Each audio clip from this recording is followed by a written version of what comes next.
श्रीराम जय राम जय जय राम. श्रीराम जय राम जय जय Ram. 18 August. रामाला अनन्य भावे शरण जा. प्रपंचात देवाची आवश्यकता आहे हे सांगायला नको. प्रत्येकाने आपापल्या परिस्थितीचा अनुभव जर पाहिला तर त्याला खचित असे आढळून येईल की आपले हे सर्व वैभव केवळ रामाच्या कृपेचेच आहे. जो काही पैसा अडका मान मरातब मिळतो आहे तो सर्व भगवंताच्या कृपेमुळेच आहे हे प्रत्येक जण जाणून आहे.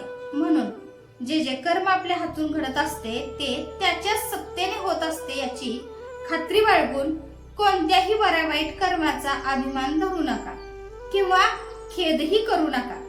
गर्व झालास तर रामाची आठवण करा, तो तुमचा अभिमान नष्ट करेल. नफ्याच्या वेळी अभिमान उत्पन्न होतो, तोट्याच्या वेळी दैव आठवते. म्हणून दोन्ही प्रसंगी अभिमान नसावा. माझे करते पण मेल्याशिवाय भगवंत प्रसन्न होणार नाही. प्रत्येक कर्माच्या वेळी त्याचे स्मरण करूया.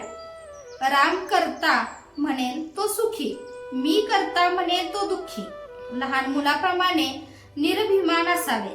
रामाला सर्व समर्पण करू आणि समाधान मानून घेऊ. रामाला शरण जावे आणि मजेने असावे. आनंदाने संसार करावा. तुझ्या नामस्मरणाची गोडी दे हेच मागावे.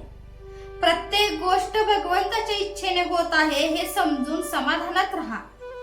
वाईटाबद्दल कंटाळा किंवा सुखाबद्दल आसक्ती नको. असे वागल्याने हवे नको पण नाहीसे होते आणि अहंपणाला जागाच उरत नाही. तेव्हा आता एक करा, रामाला अनन्य भावे शरण जा. रामा तू ठेवशील त्यात आनंद मानेन अशी त्याच्या चरणी मस्तक ठेवून प्रार्थना करा. तो तुम्हाला मदत करायला सदैव तयार आहे. आपण अभिमानामुळे मदती करता हातच पुढे करीत नाही, त्याला तो काय करणार?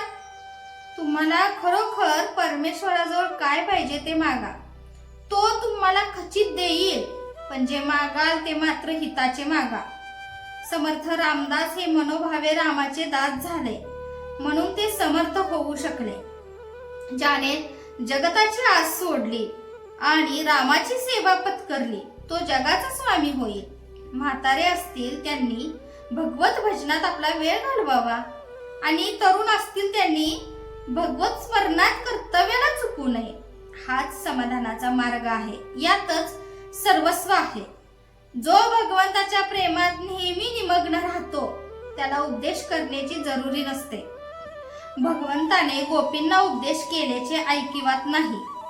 त्या सदैव त्याच्या प्रेमातच रंगून गेल्या होत्या. भगवंताचे प्रेम एक त्याच्या नामानेच साधेल.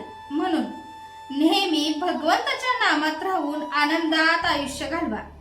भगवंत कृपा करील हाच माझा आशीर्वाद. जय जय रघुवीर समर्थ. आजचे बोधवाक्य. राम करता आहे अशी ज्याची दृढ श्रद्धा त्यालाच आस्तिक म्हणावा.